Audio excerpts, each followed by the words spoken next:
Ladies and gentlemen, welcome to episode number 41 of the Stire Sound. It is officially time for the great outdoors. We're here to preview the Pro Motocross Championship for this summer, talk about all the 450 contenders, all of the favorites, plus some dark horses maybe. Of course, we'll get into 250 class stuff as well. We're going to cover a lot. Plus, MXGP of France took place this weekend. We will recap all of the highlights and the big news there before their next round this weekend in Germany. I am Trey Stire, your host. Thank you so much for joining us, whether you're watching on YouTube, whether you're listening on Spotify, Apple Podcasts, iHeartRadio. Thank you so much for tuning in. A little bit of a different look this weekend. We are rolling with the punches a little bit, figuring things out on the fly, but thank you so much, regardless, for tuning in. Joining me this week, of course, my usual co host from the Dirt Legal Dirt Bike Depot WMR KTM team. He's here ready to roll. He's excited for outdoor racing, and I'm sure we're going to have a lot to talk about over the course of the summer. Jack Noel is here. What's up, man? Hope you enjoyed your last couple off weekends, and now it's finally time to get into pro motocross. How revved up are you, dude? Yeah, man, I'm excited. I think everybody's just as excited as we are. I think with Hayden Deegan moving up to the 450 class and so many guys having good Supercross seasons, and I even forgot to say it earlier. It was Jorge Prado and Ed brought up, or well, I guess you guys didn't see that, but Jorge Prado, Hunter Lawrence, Chase Sexton, Jet Lawrence, Hayden Deegan. I mean, there's five dudes, six Hunter dudes that Lawrence, could yeah. potentially, win this championship or at least fight for it. So I'm excited, man. I think everybody's the same way. I think there's a lot of unknown on how good Jet will be because I don't know how much his injury is going to impact him. If it's a big deal or if it's, Jet back from 2025. So, yeah, I'm excited, man. I'm just looking forward to it, and I think it'll be good. Joining us this week as well from Colt Moto. He's over covering the MXGP series, so he's here to talk about the MXGP of France, what he observed this weekend in La Capelle Marival. Also here to help us preview the start of Pro Motocross. He'll be jumping into our predictions later on as well and competing with us for that outdoor number one plate. But joining us once again, Edward Heather, welcome back to the show. I know you're excited. We did try to record this briefly and had some issues, so we had to restart it. But you mentioned Jorge Prado, wanting him to hold it down for the Europeans. Hayden Deegan, of course, a big headline. So much to cover, so much to get into. But what's up, man? Thanks for joining us once again. Thanks for having me on, boys. Like you both said, there's so much to get into. Probably the most anticipated outdoor season in years. Usually, a lot of the heavy hitters are injured or not racing outdoors for whatever reason. But there's a lot of unknown going into this year and going into Fox. So ready to get into all of that and let you guys know what happened in France because a lot happened there as well. And maybe a bit of snake gate at the end. I'm sure I can let you know what happened with the Airbnb. Yeah, we'll definitely have to get into that one. It didn't seem like a very fun experience animal-wise over in France. But let's get into this. I mean, the 450 class, as we've mentioned already in the first couple minutes, absolutely stacked this year. There's going to be so much talent across the board from defending champions, former champions, to new talent coming into the class, talent we're expecting to step up. I'll start at least with the five guys I really think have a chance to win the title, and Jack and Ed have mentioned them already pretty much. I think Jet Lawrence, Hunter Lawrence, Hayden Deegan, Jorge Prado, Chase Sexton. The title's going to come somewhere out of those five guys. Jet, I think, is the easiest place to start. I think all of the guys have weaknesses this year. Jet, of course, the big question is coming off the injury. I don't think there's a single weakness with his actual pro motocross riding ability. I mean, the guy had a perfect season, 22 and 0 his rookie year in the 450 class. I know it's been mentioned a ton, but he's been unreal outdoors. The question is, of course, this foot injury. I've heard from different areas. I believe somebody mentioned that Jeffrey Hurlings and maybe somebody else had some kind of similar foot injury, and they mentioned it as the worst injury of their careers. And obviously, Jet Lawrence has dealt with injuries some in the last couple years, but nothing like this. Torn ACL, you can come back from that pretty easily, as he did. Of course, the minor thumb injury or whatever it was in 2024. But this is really going to test him. I think people realized that he was still limping around a little bit at Salt Lake City Supercross when he was on the broadcast. People noticed that he was still moving around a little bit gingerly. He has been putting in the work, he has been putting in the motos, and I don't think there's anybody better in the world when he's at 100%. But is he truly at 100% is the big question. And if he is, I think it's his championship to lose because every time he's finished a championship since he's moved up to the 450 class, he's won it. Two motocross seasons, one supercross season, three playoff seasons, of course, which are a lot smaller in size. But I think Jet Lawrence has the advantage if he is healthy, but that is going to be a question. Then you have Hunter Lawrence, his older brother, of course, in Supercross, once again, the bridesmaid, not the bride, second place. It seemed like it was his championship to win for a little bit. Things go wrong. Ken Roxon gets the title. And I think the amount of improvement, the vast improvement, Hunter Lawrence took a ginormous leap this year in Supercross. 19 starts previously in the 450 class, only two podiums. This year, 12 podiums and 17 starts, of course, five wins. He was right there in the battle for the championship the entire season. I think Hunter Lawrence could be there. He could win several races, but at the same time, I think this finishing second thing could be a blessing and a curse at the same time for Hunter because I think about all of the times he's got so close. Pro Motocross wasn't as close the last couple years, but he was still second in points. Of course, all the narrow misses in the SMX playoffs going to the final round, things have gone wrong there. And now here we are once again. Hunter Lawrence is here in Supercross. He's got the chance for the championship win. He's got the chance to get things done to finally secure that Premier Class title, and it doesn't happen. It doesn't come to fruition. Ken Roxon gets the job done. Hunter Lawrence has a really good chance this summer, but at the same time, that coming up so close thing, I feel like that might start to resonate in his head a little bit. I'm not sure. I know he's going to put his head down, put in the work and charge, but man, he's come so close so many times that there's a point where I feel like the person turns into a bridesmaid for good, and it seems like they can never get over that hump. I think of Denny Hamlin in NASCAR. How many chances has he had to win the championship? And it just seems to never happen. Whether it's a pit stop gone wrong, or whether they lose spots, or the car just isn't right, it seems like Denny Hamlin's that same way. Maybe Hunter Lawrence can change things outdoors. Obviously, Hayden Deegan, there's going to be a lot going into it with Hayden moving up from the 250 class. I think this is the right decision to put him in pro motocross before he goes to supercross because I think if they threw him on the 450 for supercross, he'd be a fifth place guy. That's honestly how I feel. I watched the World Supercross races. He got dusted by Kenny and Jacob in Argentina. Then the second round in Australia, he had a couple good motos, but his starts weren't great. I think 450 Outdoors gives him a chance to learn and to build. I think he's an immediate championship contender and immediate contender to win races on the 450. The biggest question for me, not just starts, I feel like that is a question, but I think racecraft is one of the biggest things. Hayden Deegan is so used to in the 250 class just getting out front and pulling away or playing his little games where he likes to run people wide or he likes to take them down. What's he going to do in the 450 class? That's the big question because all of these guys have raced against the best of the best for years. He's not racing against, and I'm not trying to insult these guys, but he's not racing against a Julian Beaumaire or a Levi Kitchen anymore. He's racing against Jet Lawrence and Chase Sexton and Eli Tomac and Justin Barsha and some of these other guys.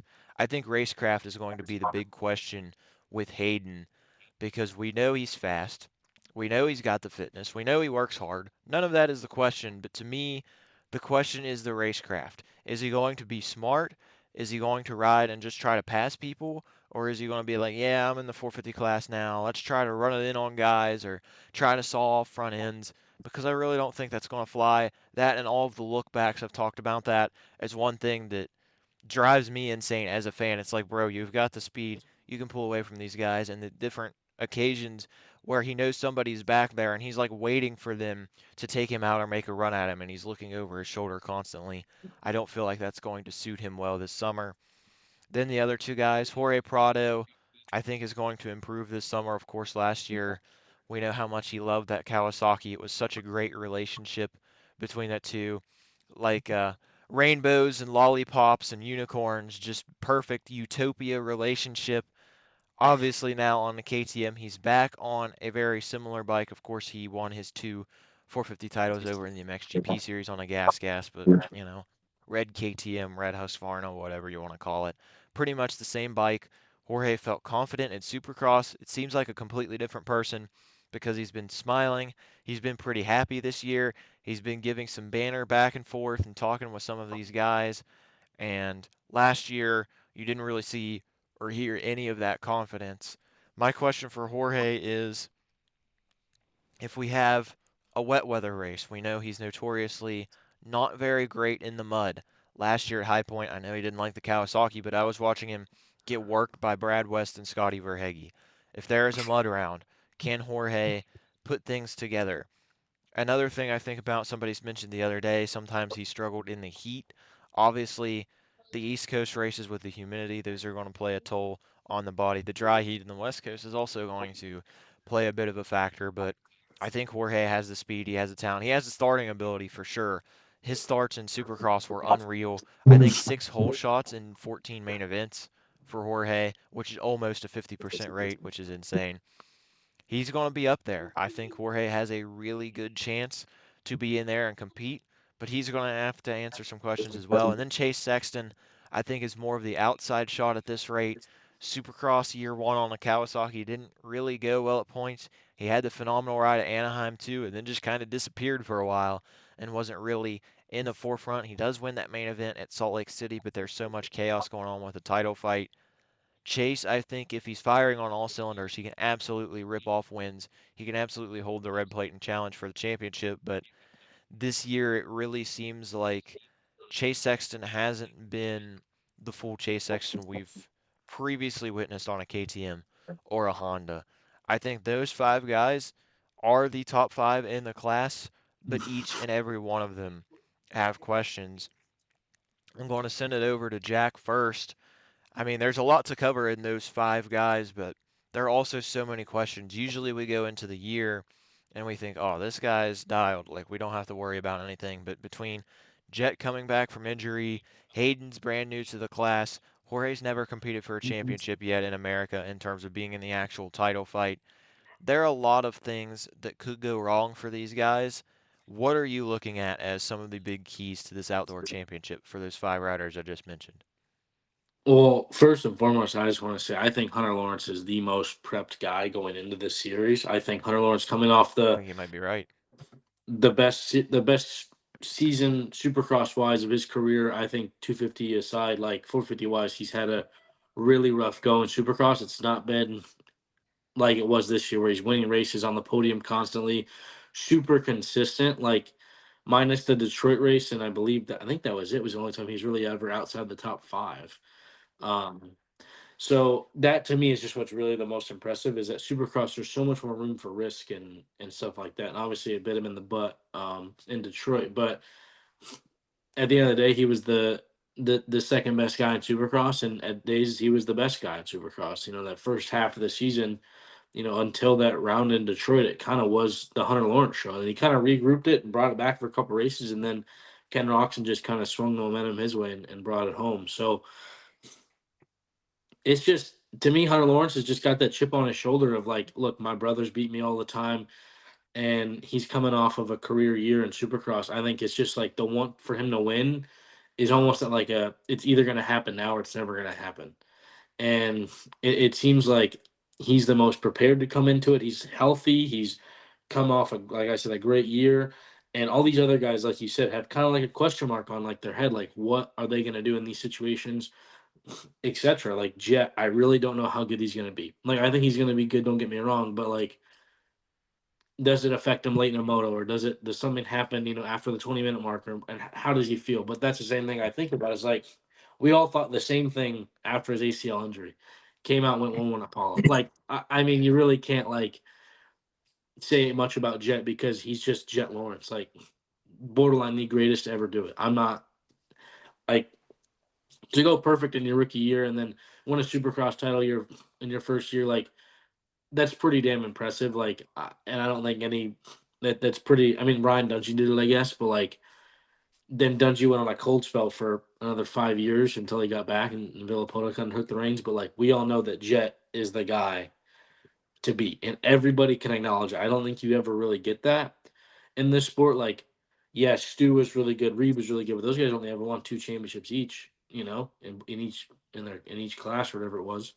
So it's like it's just tough. And I think Jet is just so much better than everybody else. And like when he's 100%, and even if he's 90%, I think he's still borderline the best guy in the class.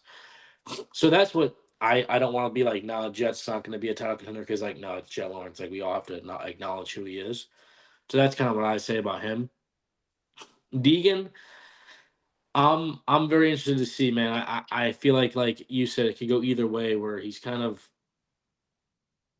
it could go bad or it could go good. But I think it'll be good. I don't think Deegan would be talking crap or talking shit, right? If it wasn't him flying at the test track. And I think that's I think sometimes like I don't think it's gonna be like a perfect season. I don't think he's gonna win the title, but I do think he's gonna compete and like he's gonna learn a lot. He's gonna be in the fight, in the mix. Like you said, like his racecraft does have a huge question mark on it because there is two ways of racing. The 250 way is a lot more aggressive, a lot more like kind of T-bony and shoving your way in there, where the 450 class is kind of like there's a lot more respect between everybody. Like, all right, man, like Chase, you been behind me for 3 laps and you're hounding my ass. Like, I'm gonna let you by. Not let you by, but just make it a little bit Yeah. easier and slow down in a corner or something like that. Like, they kind of understand the racing a little bit better in the top 15 in the 450 class compared to the 250 class. Where I feel like 250 class, everybody's fighting for the battle for 18th is insane. Like it doesn't make any sense. But the battle for 18th, you know what I mean? Like the 40 class, those guys just like, all right, man. Like after the first 10 minutes, like let's just get to the finish line because that's kind of what it looks like, really. And I wonder what's gonna happen with Deegan if he like runs it in hard on guys, and I think he's gonna get some of his own medicine back if he does. And I think depending on who he's doing it with, it could turn out really could end up being bad for him. But no, and I think now we move on like Jorge Prado, like Prado, right? How does he do on the KTM? Obviously, it's not like the prototype KTM's they get over in Europe, which is I think is a big difference. I think being able to mess with your frame and stuff like that is a massive change. Granted, it's basically the same bike he's ridden his whole career, and I think he will be better. And I think that those starts definitely do play a key in his success. I think if he's able to continue to be out front, it'll become easy for Jorge to win races and be in that title fight. But if those starts aren't there, it's going to be a struggle for him. And I think it starts in qualifying for him. It's going to be kind of a full day put together of that. And like you said, like the heat and stuff like that, that's stuff he hasn't really had to deal with, I guess, being from Europe and stuff. So I think Jorge's just going to be a kind of a matter of how he stacks up after like Thunder Valley, really. And to see like where he goes there, and I'd be interested to see like when the Coenen brothers come too, where they stack up and how they kind of react to everything as well.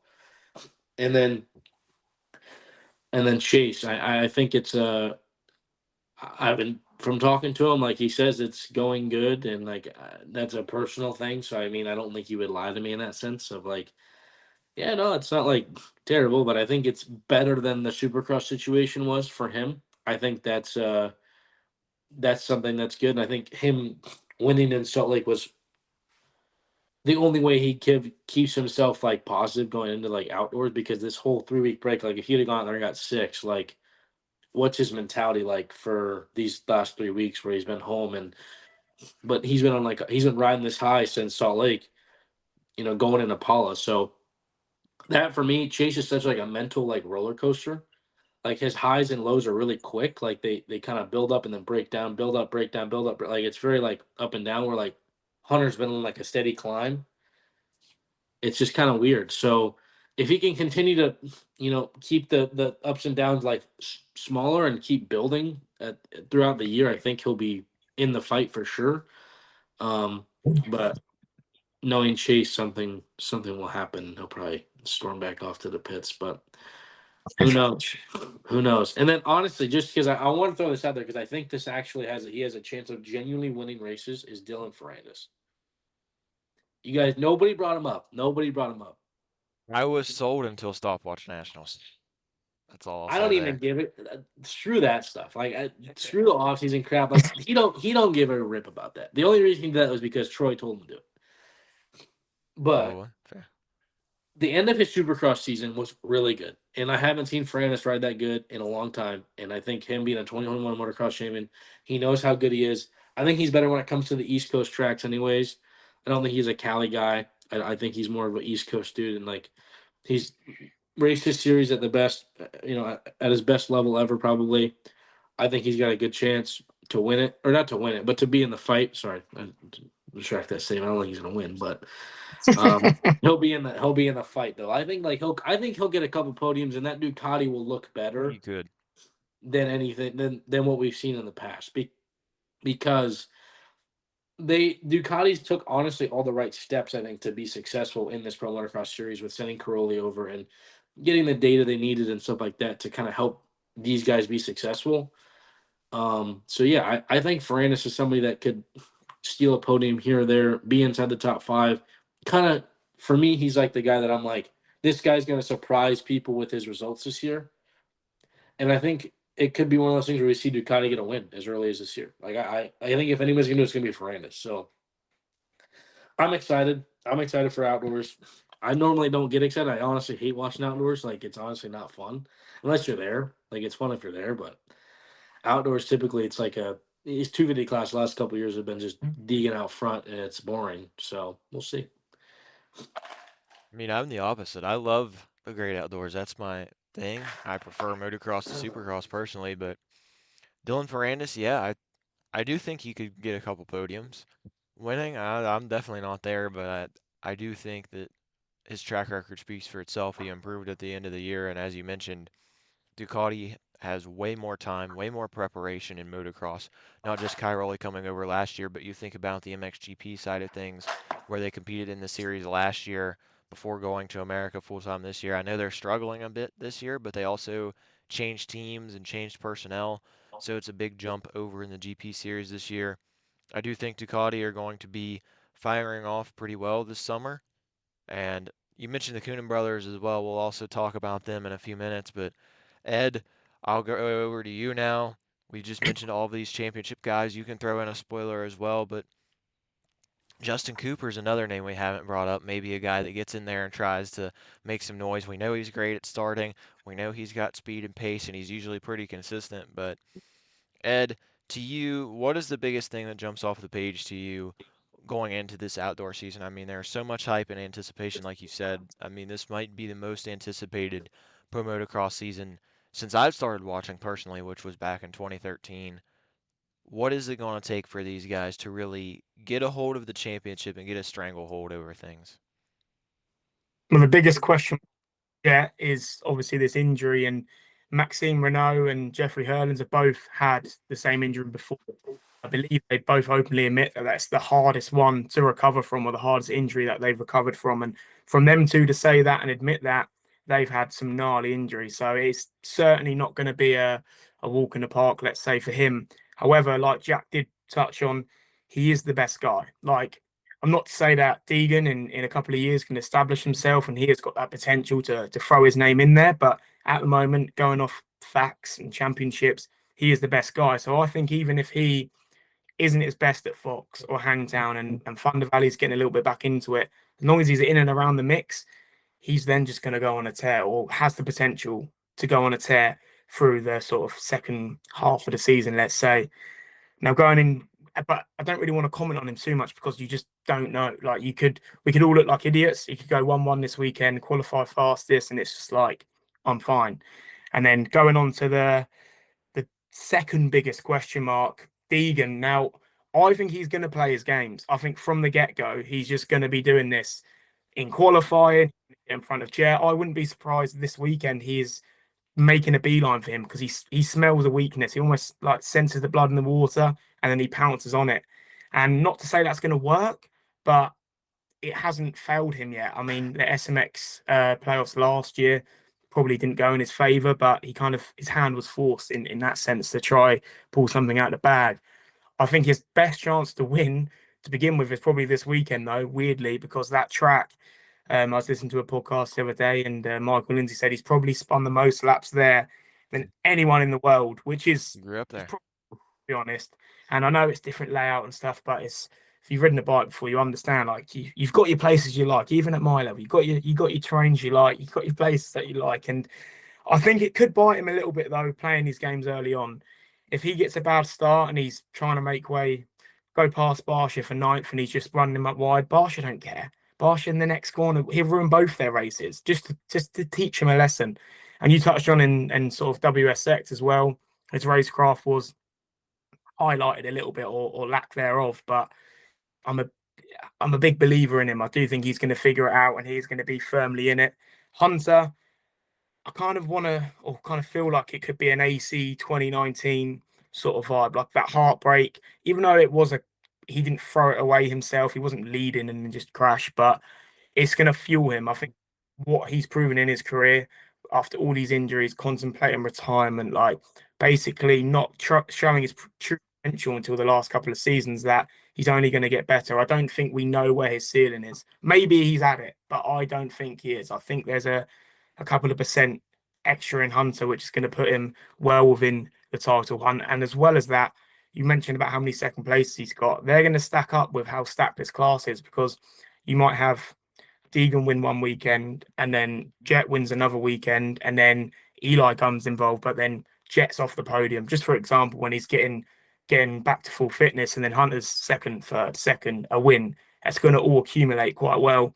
Jorge, please, like for KTM, please don't say you preferred your European one. I understand we can do more things in the GPs to the bikes, but I think he's going to really want to prove to people how good he is. And out of this year, he's probably spun the most laps at Fox. He was there when I was there. He looked pretty good. So not that that means anything. They all look really good. And then Chase, I don't want to be a Chase hater, but I don't see him racing many rounds. I think he's going to struggle this weekend and then probably crash trying, which I respect. I respect the effort of kind of going balls to the wall and then maybe be a bit banged up, miss a couple of rounds. And that's not saying that he's not banged up. Like, I think he will genuinely be a bit banged up and then sort of come back and win a round. Like, quite a Chase section thing to do. Come back randomly, be within the Sounds contention. just like 2025. Exactly. And I like him. I like that, like, rock to the wall and full send. Like, I like that. I think it captures a lot of fans who are kind of casual fans, are not into it. They can get behind something like that because it's either I'm going to win or I'm going to crash in a bike I don't really like and still go for the win. My little wild, who else did I miss out of that? And you guys have gone such a good coverage of it. I'm trying to keep up. But my wild card one, Dylan Fernandez is actually a sneaky good shout, to be honest. In his year in 2021, didn't he land on the podium every race? Like every overall, he's on the box. I believe so, yeah. Yeah, he's underrated. Another Euro, so I'm like that. A little bit biased over here. And I'm going to say it's between J Coop and Harrop. I don't know which one I want to say is going to do better. I think J Coop's almost like, when you're talking about bridesmaid, like he is the definition of that. Like he is actually the definition of probably be a bit slow to begin with, and then there'd be an injury or two, and then he's just there and thereabouts. And throughout, with it being stacked, and maybe when it peters off, he's still going to have pole position, still fastest qualifier, still putting in good laps because he's such a talented rider. But for some reason, he doesn't seem to be able to shape it all together and put it in a weekend or even a main event so far. But the Dane, Mikkel Hart, watch out for him, because even when he was in Europe on a Dixon Kawasaki, there was so much hype around him when he was training on a 450 in Lommel and all the sand places. And I know there's only really that it's going to be sandy like that. But yeah, I think Harrop's going to be real good. And then, like, we're missing out Barsha, we're missing out Craig, who's really good outdoors on a 450. There's so many. Webb, I mean, admittedly, Webb's career has not been Eli amazing. Tomac. Nobody's Eli Tomac. I mean, one of those super. But I know, and then with Eli though, do you think maybe it could be another Supercross, sort of like really good to begin with, kind of show us all, look, I'm one of the best to ever do it. I'm ET3. I'm in the record books for a reason, and then kind of just that weird, just what's happening to Eli? Is he banged up? Is he ill? Is he not liking the bike? Like he's not very open either, so we don't really get an insight into what's going on. It's crazy. It's so stacked, and then the Coenens, stupidest schedule in the world. Don't know why they're doing this. Well, I do know why they're doing this, but I don't particularly see them doing all three. I'd be more interested for them to just miss Thunder Valley and race Southwick, to be honest, because I think Lucas could just straight up win that, even if Jet was 100%, Deegan, any of them. In the sand, he is serious. And yeah, I haven't gone to 250, but Sasha, watch out as well when he's over there. But yeah, boys, there's too many unknowns at the moment. And then I think after Saturday, it's going to be like, this is like normality's restored almost. And yeah, I'm excited for it. I wouldn't want to put any money on it, that's for sure. I was joking around the other day after the news came out. I'm like, Lucas will go 1-1 at Southwick and Sasha will go 112 and crash his brains out for no reason. Yes, Because that's the way it that's goes all the time. that's But the most. Yeah, that's the best description I've heard. He'll go pole one crash, and he'll be leading the second race as well, but like a minute. Yes, that will what happens. Eli Tomac, the biggest reason I didn't bring him up is because obviously a rough ending to Supercross, but I think one thing people forget, Eli Tomac hasn't won a national in like 1,500 something days. He hasn't won a national since September 2022 at the finale that season when he won the championship. I know that he's missed a lot of time. I know that he's been out some, and this Jet Lawrence kid has come around and really taken control of things, but that's not a good history when you're looking at this sport. Oh, look at this. Um, this stupid service that we're having now. Things are going really well for the Stire Sound program. Shout out to WVU for not letting my Zoom work anymore. But here we are. I mean, Tomac, he hasn't shown that ability to finish the season. Even like 2024 Supercross, when he wasn't really in the championship fight, he has the thumb injury and misses time at the end of the year. I know he finished the season last year outdoors, but I remember watching at Bud's because I was at the finale. I remember watching Eli Tomac battle to the death with Kyle Webster for eighth at Bud's last year. I mean, Webster was giving him all he could handle right there, and could Tomac steal a win? Maybe. Could he be on the podium? Absolutely. I'm not going to count that out, but and I know it sounds silly to count out Eli Tomac, but I just don't feel like he's a championship contender this year. There are so many other guys. I thought Ed was just going to name every Euro guy for a second. I thought we were going to discuss Cornelius Tondell, Valentin Guillot. Like, I thought we were going to run He down the list, man. Tyndall's good as well. Like he actually has the capability of mixing up in and around like that Craig group on occasions. Just want to throw that out there as well. Tyndall's good. There are so many guys that have a chance to perform well this summer. I think very stacked in both classes as well. We discussed the 250 some last episode, myself and Jack. Personally, I had Hymas, Shimoda, Davies as like my three guys that I think are really going to be the ones to watch. I also mentioned Caden Dudney, but so many people were getting hyped up on Caden Dudney. I'm almost back out of that one. I'm like, oh man, everybody's saying Dudney's going to be fast. Like I might pull myself out of consideration there because if everybody's saying it, usually that goes poorly. But there are several other guys. I think realistically, Ryder D. Francisco could be a sleeper. He improved a lot in Supercross. I think these West Coast rounds, I think Ryder D is going to win a moto, maybe steal an overall. But I think these West Coast rounds, like Paula, Hangtown, he's pretty good at Washougal as well later in the season. I think for whatever reason, I think Ryder D could get a win this year, at least a moto win. You got Max Anstey. Max Anstey's been racing for 100 years. He's got the experience. He's got the racecraft. He could mix it up with these guys.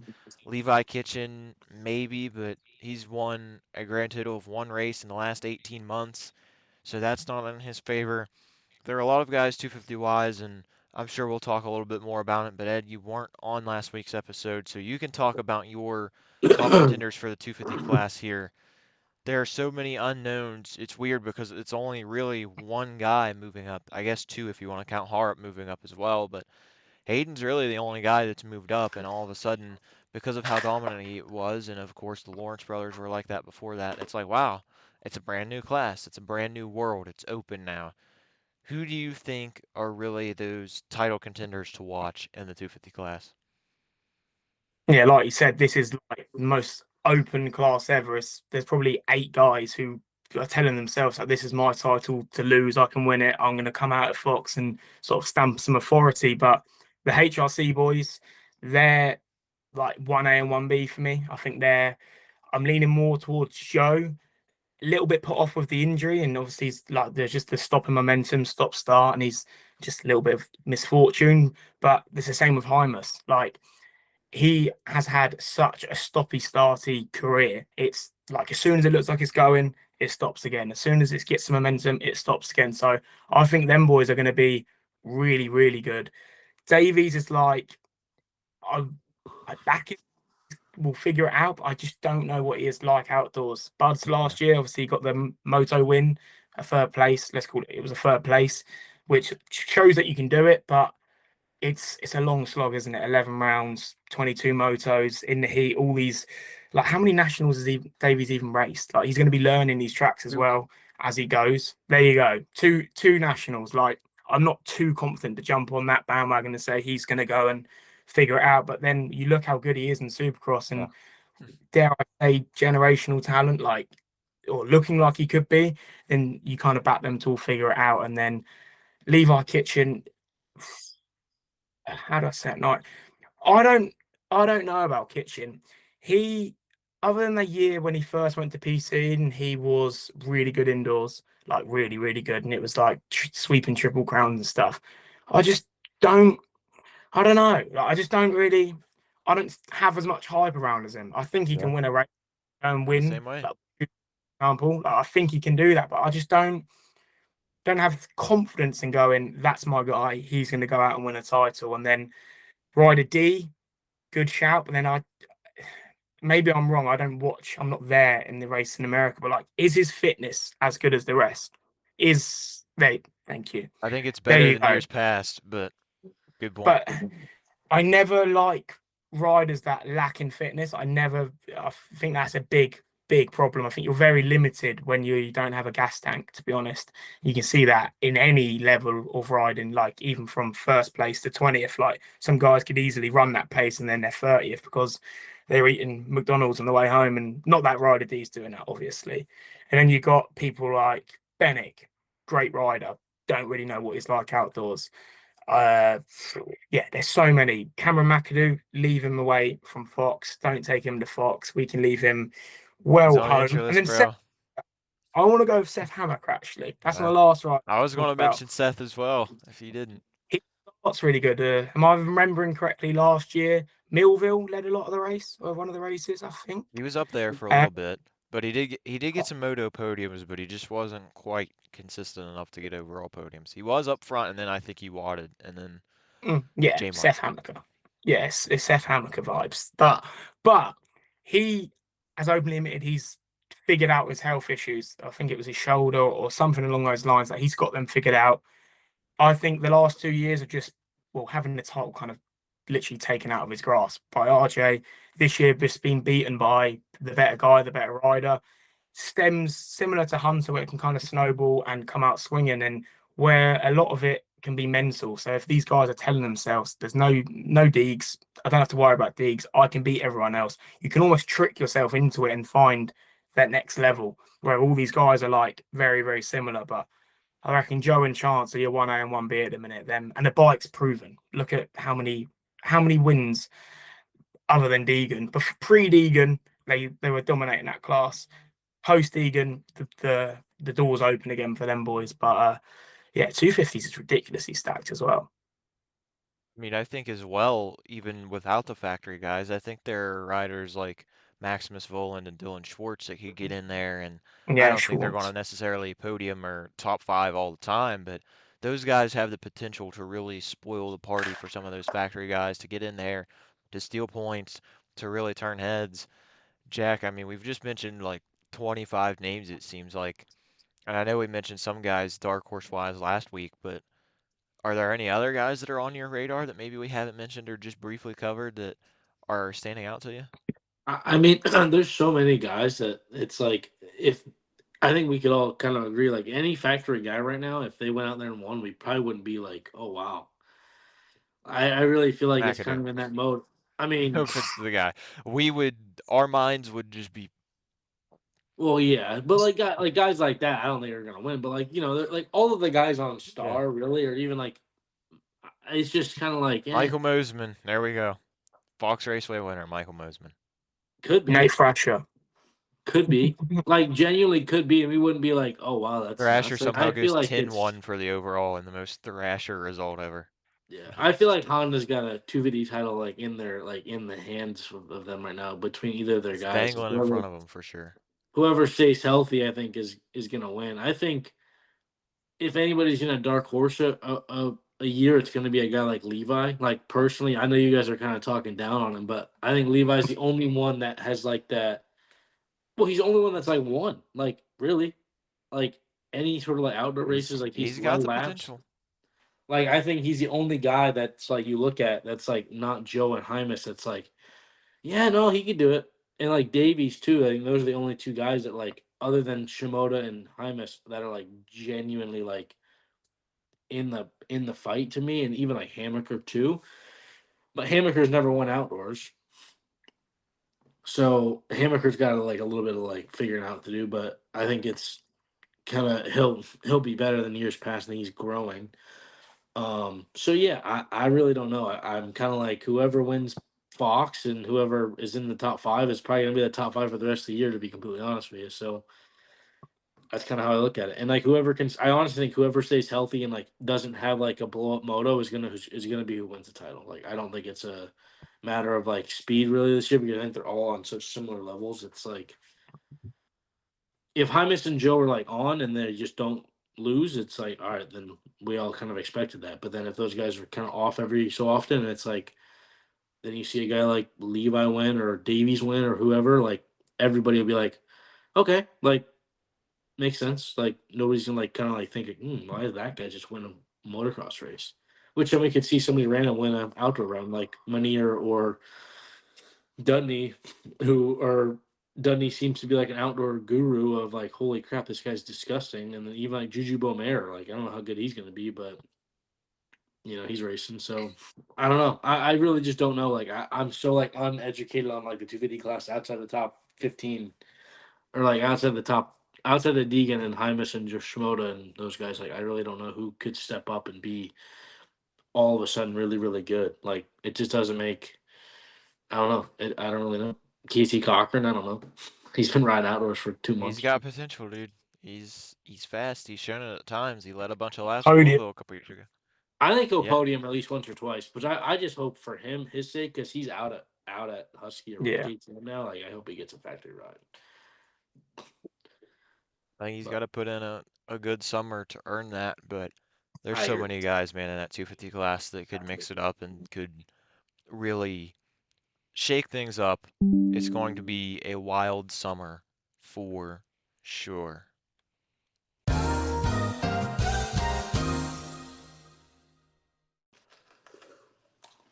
We're back for the second part of our episode here. Thank you for bearing with us as we deal with some of these changes. Now we'll talk about some MXGP stuff. First and foremost, Lucas and Sasha Coenen coming to America, possibly up to 3 rounds, Thunder Valley, Southwick, Ironman. We'll see what happens, but they'll definitely come over for a round or two. Going to be fun to see them over here in America. And of course, a lot of rumors, a lot of people think they will end up over here in America full time. Ed, you get to see these guys every single weekend. We talk about them a lot. Lucas Coenen, one of the best in the world at the moment. He is riding phenomenally right now. Him and Jeffrey Hurling's mixing it up for the MXGP class title, and you can mention about the MXGP of France this weekend as well. Hurling's gained a couple points on him, only 2 back, but they split the moto wins. Both rode phenomenally this weekend and were the class of the field. Of course, MX2 class. We'll talk about Jack's boy Ferez on the top step of the podium finally. But in terms of Lucas and Sasha coming to America, Ed, you were talking a little bit about the schedule a few minutes ago, saying that it could be a very dangerous thing for them because they are going in between so many MXGP rounds, adding to their schedule. But Lucas and Sasha Coenen, a lot of hype around this. What are your expectations and what is the hype level for seeing the Coenens over here in America mixing it up with Jet Lawrence, Hayden Deegan, etc.? I'm hyped. I don't like the thought of like two of the best in each class or one of the best in each class going over there mid-title fight because like Lucas has making it apparent that he wants to go and learn. He's not going there to try and win. And then you get the bed bugs going MXGPs below, we're not as good. So it's going to be hard to balance it. Thunder Valley, I mean, Lucas has proven this year that he's just the man or one of the men on any terrain. Switzerland jumps in my head like that's not really a Lucas Coenen track. He won by like 20 seconds in the second race, you know. Yeah. Lucas will be in the podium mix. I think people will be very well, people who don't follow MXGP will be very surprised to see Ryan Dungey with an aero helmet on and a fly kit riding around Thunder Valley in the mix. Then the things you got to like consider is the 1 day format that we get in GPs. We get a lot of time, or the boys get a Yeah. lot of time on track. They get a whole Saturday, they get a race on Saturday, they get a warm up on Sunday. You know the track at the back of your hand before you get to do the 2 gate drops. That's going to be one of the biggest things that they need to deal with alongside the travel. And when I asked Sean Simpson, former Grand Prix winner, actually, Unadilla 2015. there we go. This is why I Hitachi asked him. KTM. Yeah. This is why I asked him. So I found him on Friday. He's having a barbecue with the team. I asked him, what are the biggest things that these boys are going to struggle with? And I said, I think it's obviously going to be the travel going from a GP to there. And he actually thinks that out of any of the riders who are going to go do this program, they're the best suited for it. They're quite old school in a way where they don't fly to and from races, or majority of them. They're in a camper, they stay all weekend, they're staying there Sunday night. Like they do it very old school there. They slog it out. They travel everywhere. They travel all around Europe driving. Like they're not flying around PJ here, PJ there, like some of the other boys. So that kind of debunks what I think is the biggest hurdle is going to be. And so I think it's just simply the track time and the Americans, your intensity, your first lap and opening lap intensity is insane. Luckily for the Coenens, that's what they're notorious for, is their opening lap speed and sprint speed and being able to run away. And they're both very, very good starters. Now, Sasha, just keep it on 2 wheels, brother. It's going to be bad. It could be bad, all right? It could be real, real bad, but it also could be real, real good.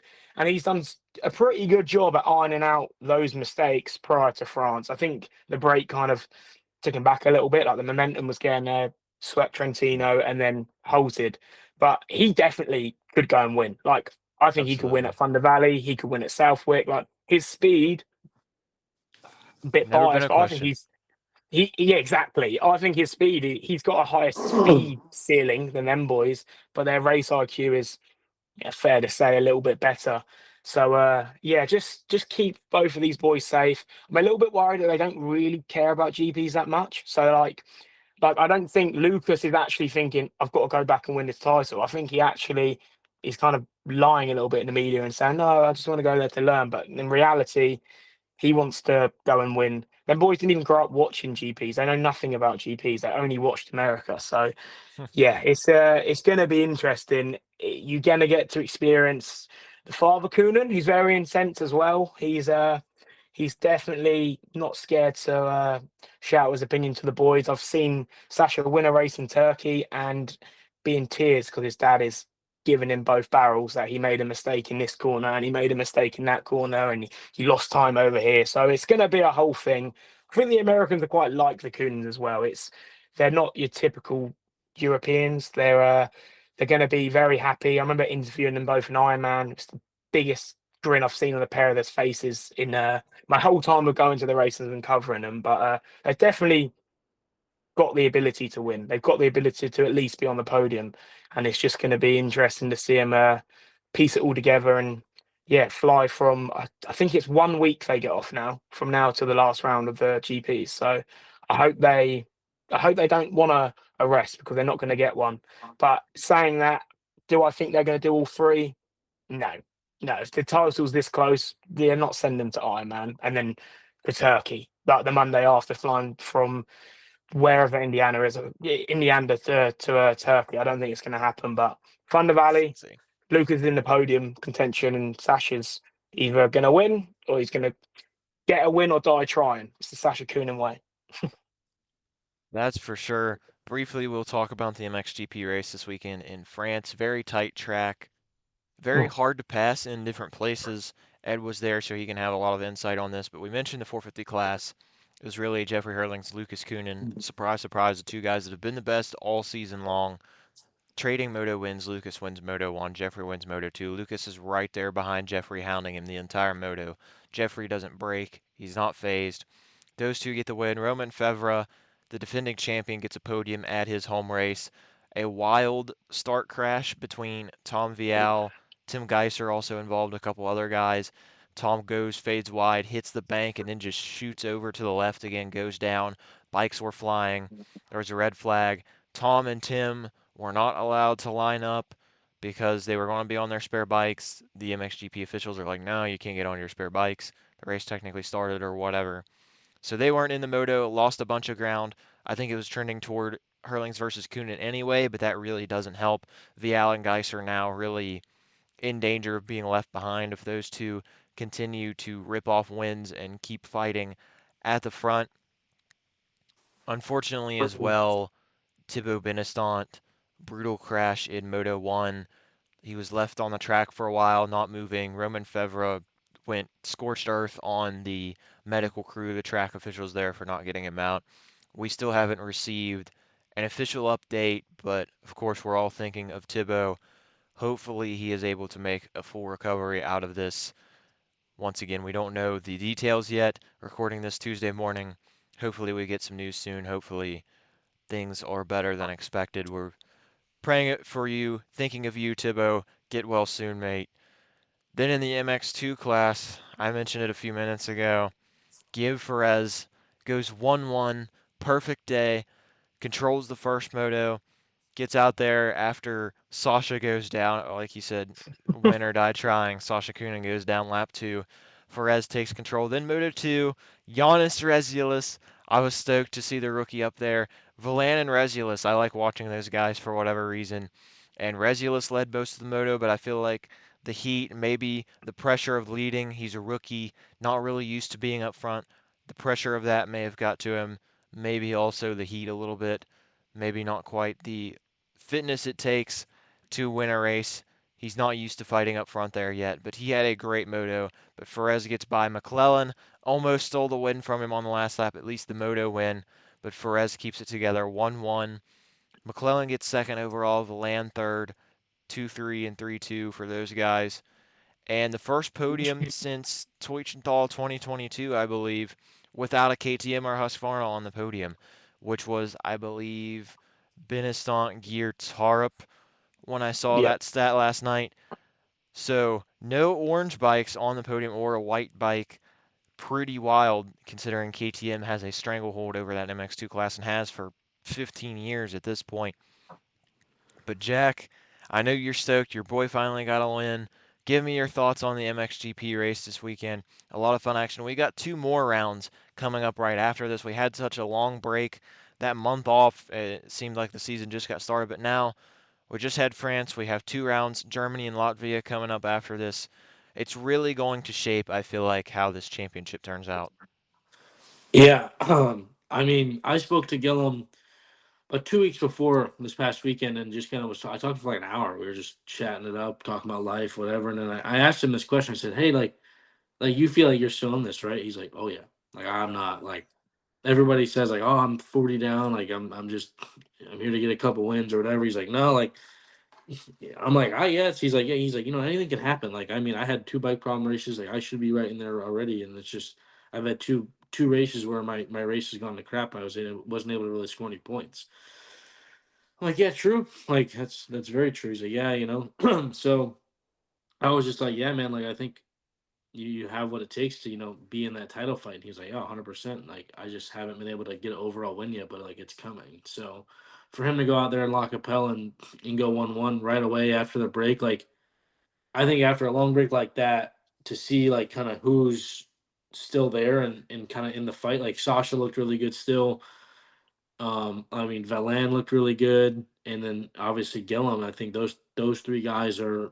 I mean, Valan's a little out of it now, I think, but he could definitely compete for some podium stuff like that, throughout the rest of the year. And then I think the real question mark for the MX2 class is what the hell is going on with Seaman Langenfelder?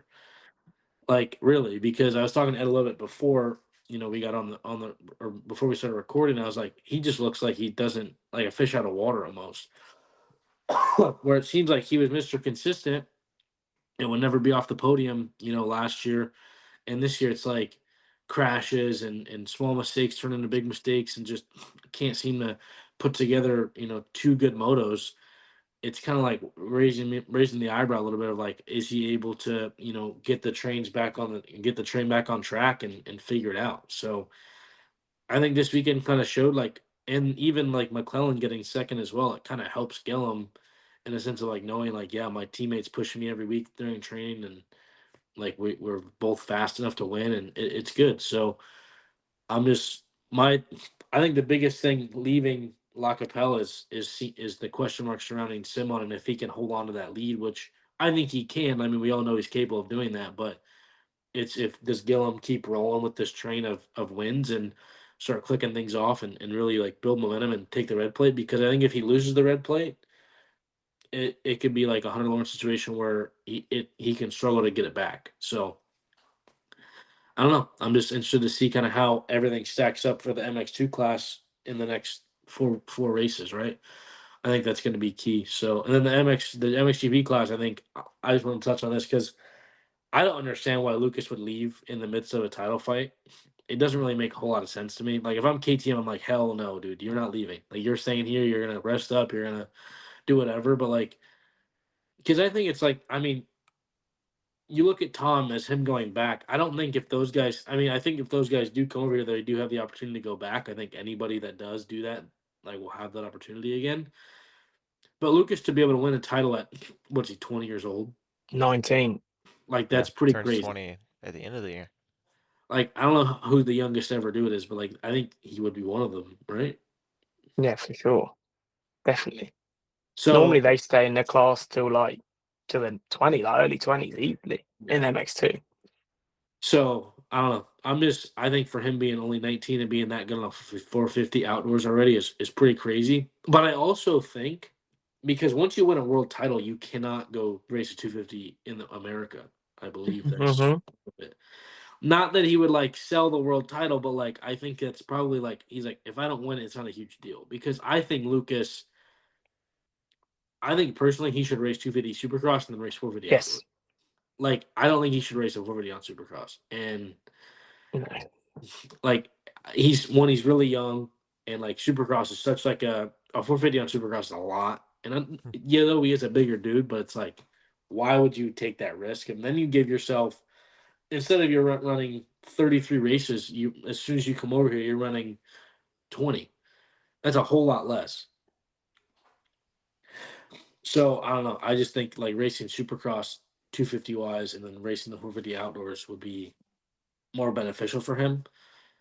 I don't know, but I think just them coming over to do 3 races or scheduling 3 races is pretty crazy. I think like even to come over to Thunder Valley, it's like come over during like one of your big breaks, like when you have 2 weeks off after, and then do whatever, like race a couple, but like don't like it's almost pointless to me to come over and race 3 separate races in 3 separate times, and then race in between, and it's like you just save it. Like I don't know, like just wait, or like if you're out of the championship, then come race. But same thing for like Sasha. Like he's still in it. Like he's not.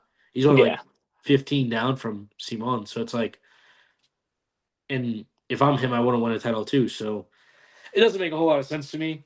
I mean, I'm glad they're coming over. I think it'll be fun to watch, but I also don't understand it from like a title aspect of like, why would you come race in America and put all the tax on your body to then go race the next weekend and be a complete, like it just doesn't make, or like risk the injury, all the other stuff in it. It just doesn't make sense.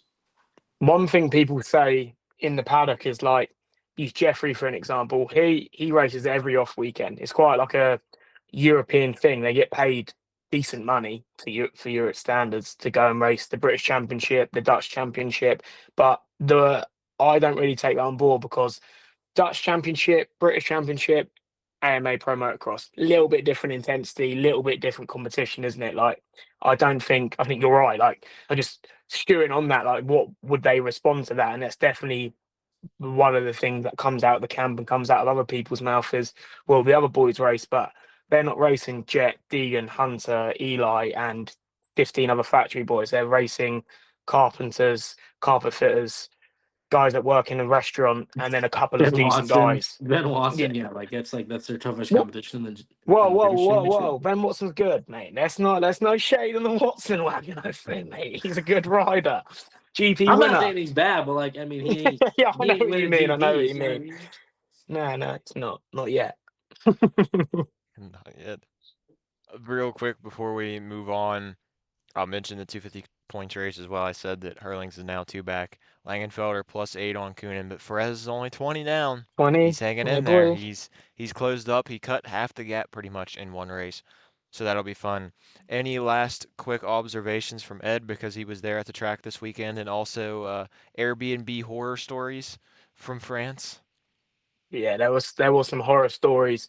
What was there interesting coming out? The Bonacorsi was a bit better on the Ducati this Yes, week, back where he probably expects more from himself, but I think in this field, being inside the top 10 is nothing to sort of snub your nose at.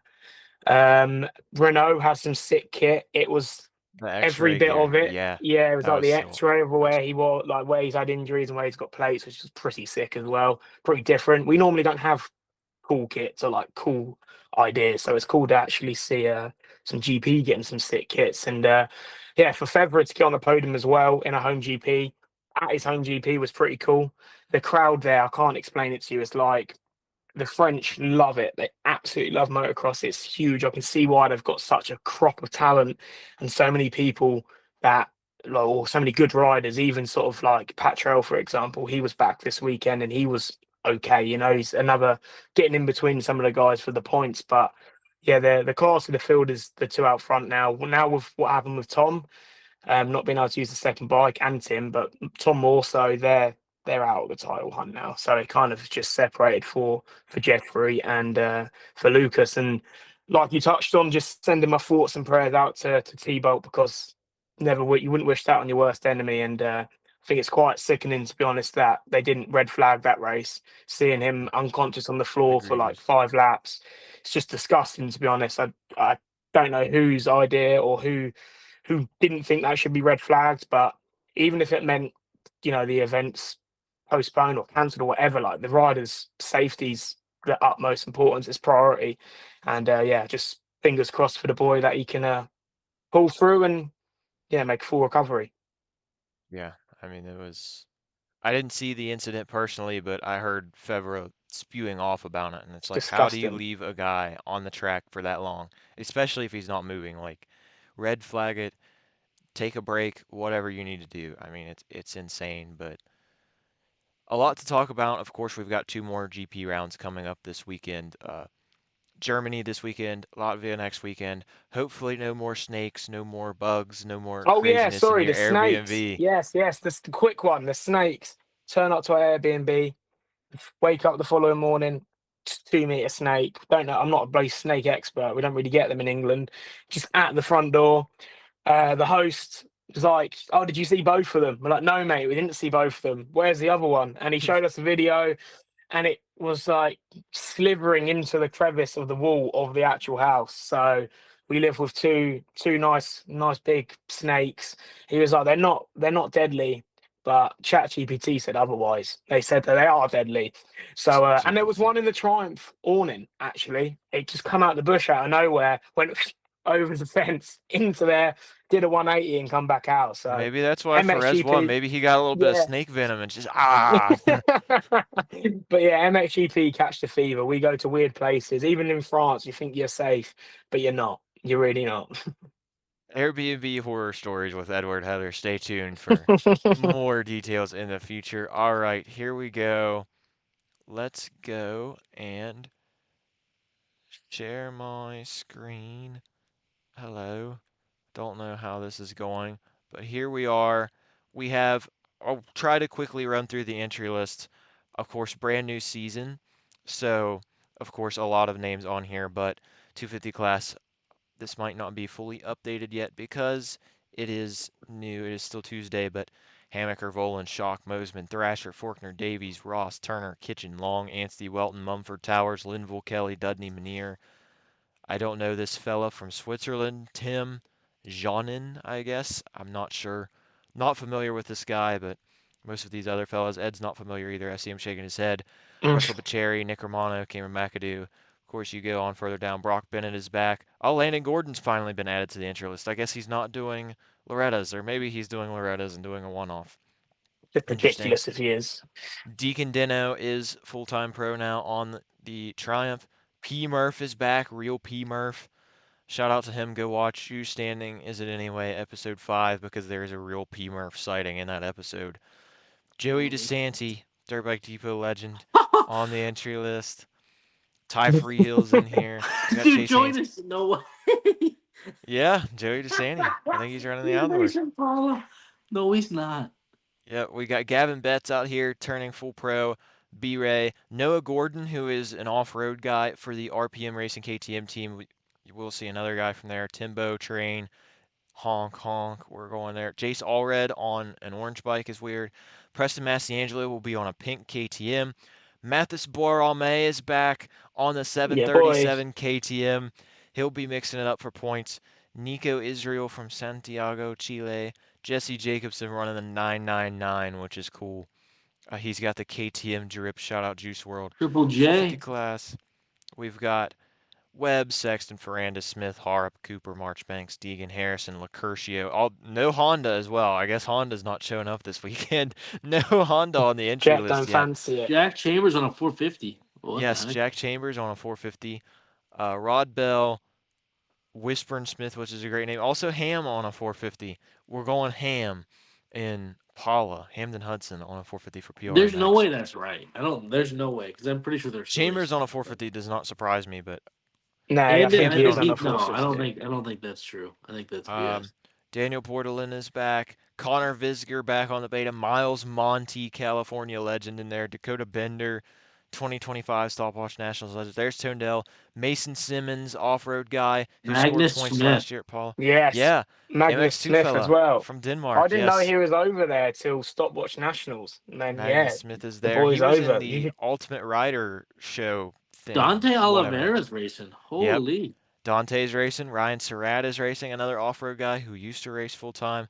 Brian Medeiros is in there. Josh Mosman's in there. Connor Motocross Action Board. Visters on the beta. Yeah, on the beta. No betas on the entry list. Yeah, I thought they were doing full-time outdoors. Yeah, they are. Like I Okay. said, this is Tuesday morning, not finalized yet. So Joey not DeSanti.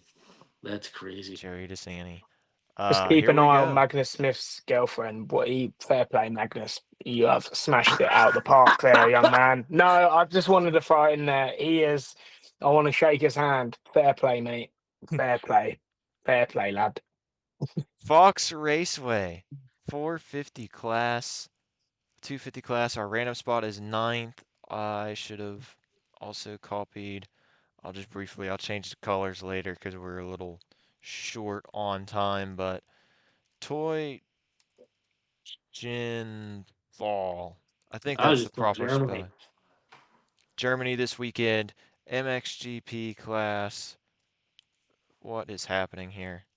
Time crunch has not got me going well. MX2 over here when we pick.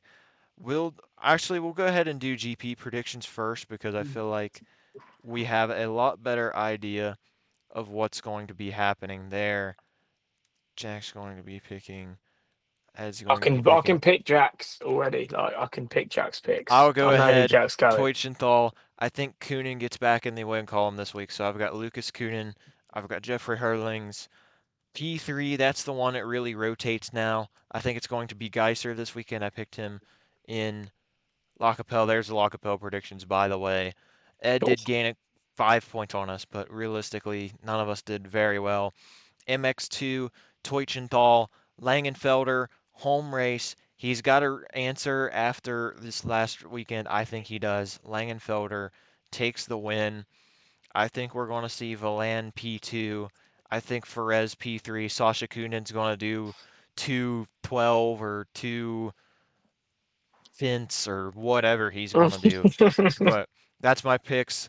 Ed, what do you got? You're the points leader. I'll go to you now. Teutschenthal, what you got? Give me Jeffrey Hurlins for the win, please. Make it number 4 of the season. Lucas second. And then third place, give me Kyder Wolf. Thought about going to Wolf, but I went Geiser instead. Now MX2. Give me. Does he pick Sasha Kunin for the 100th time? No. He's no. Simon. Simon second, and then Sasha third. A Sasha 1-8 third. will get you the third.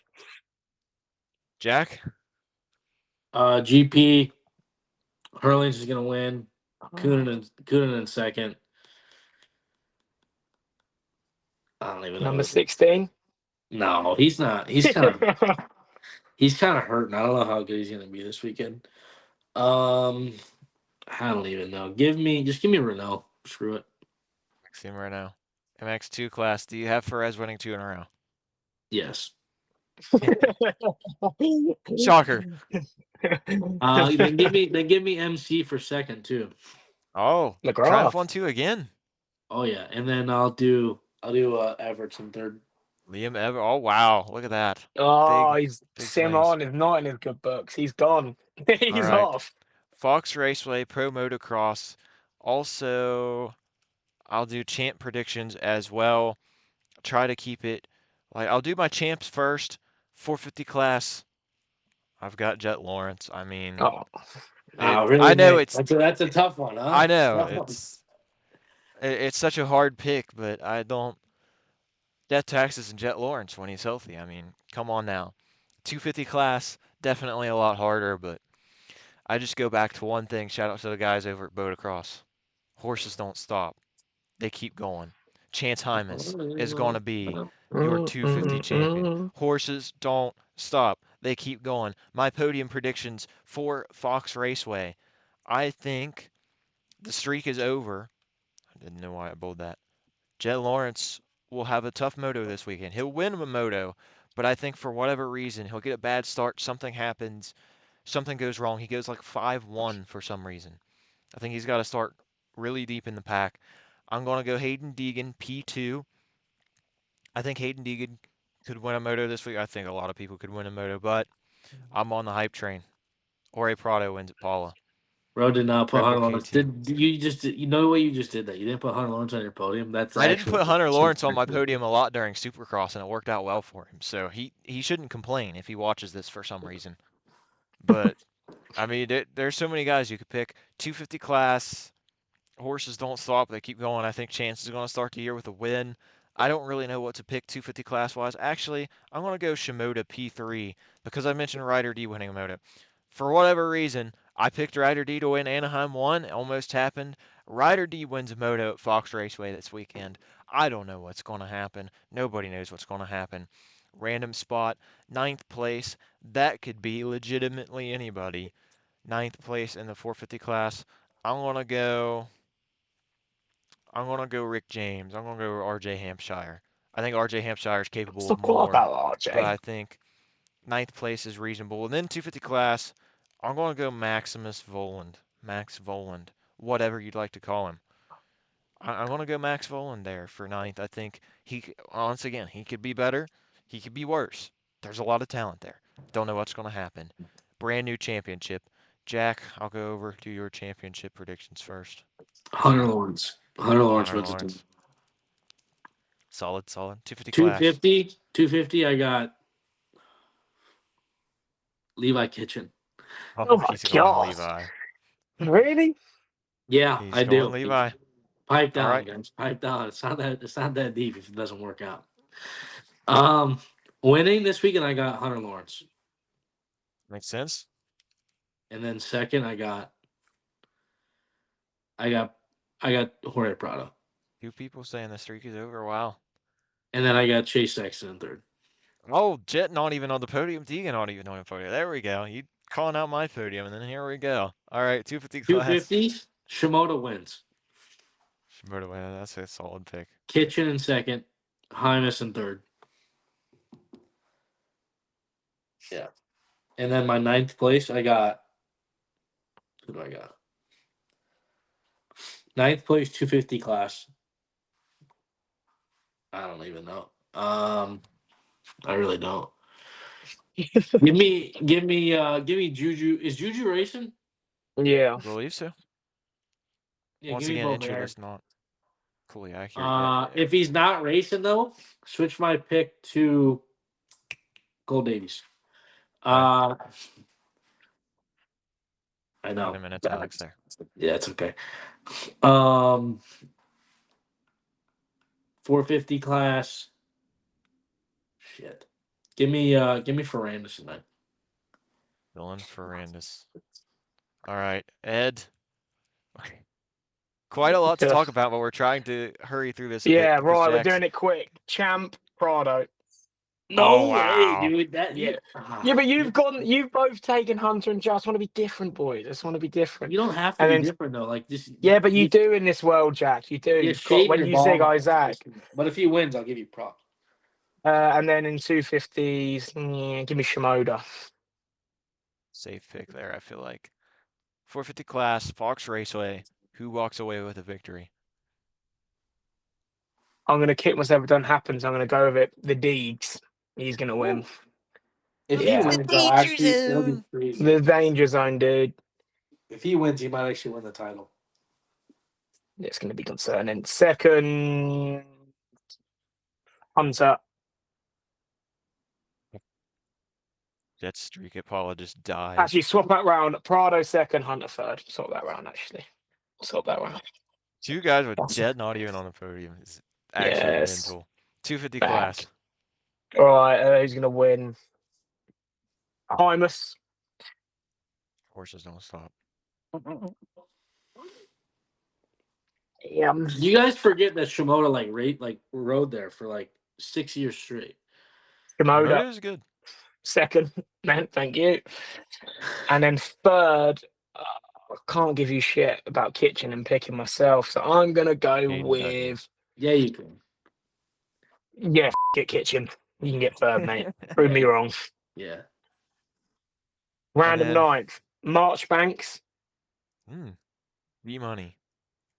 Kawasaki. Thrasher. Nate Thrasher. Probably be like 13-11 for ninth or something crazy. Exactly. All right. There we go. There's our predictions. I have Jorge Prado winning at Paula. Jack has Hunter Lawrence, Hayden Deegan, Hymus, 2 Hymus, 1 Shimoda. Random spot. We've all got different fellas, so surely one of us has to hit this. Maybe not. Maybe Probably we If should not. pick like Chase 4 wins the different guys. title, we're like, dude. Yeah. No way. Me saying he's just gonna throw it away and Champ not race, and he predictions. wins. Teutschenthal predictions. We got 2 for Hurlings, 1 for Coenen. Langenfelder, 2 for Ferez. I've got Mathis Villan in there. All right, there we go. Thank you so much for tuning into this episode. Been a really fun one. MXGP coming up this weekend in Teutschenthal in Germany. Round 1 of Pro Motocross. Let's get it. I can't wait to be there this weekend. I can't wait to catch the action up close and personal. You're going to be there? I am going to be there. I'm going to be there. Oh, Round sick. 1 Sick. at Paula. I hope the racing's good.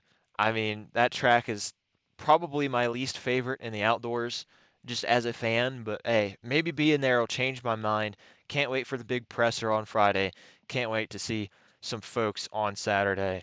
But it should be a fun weekend of racing.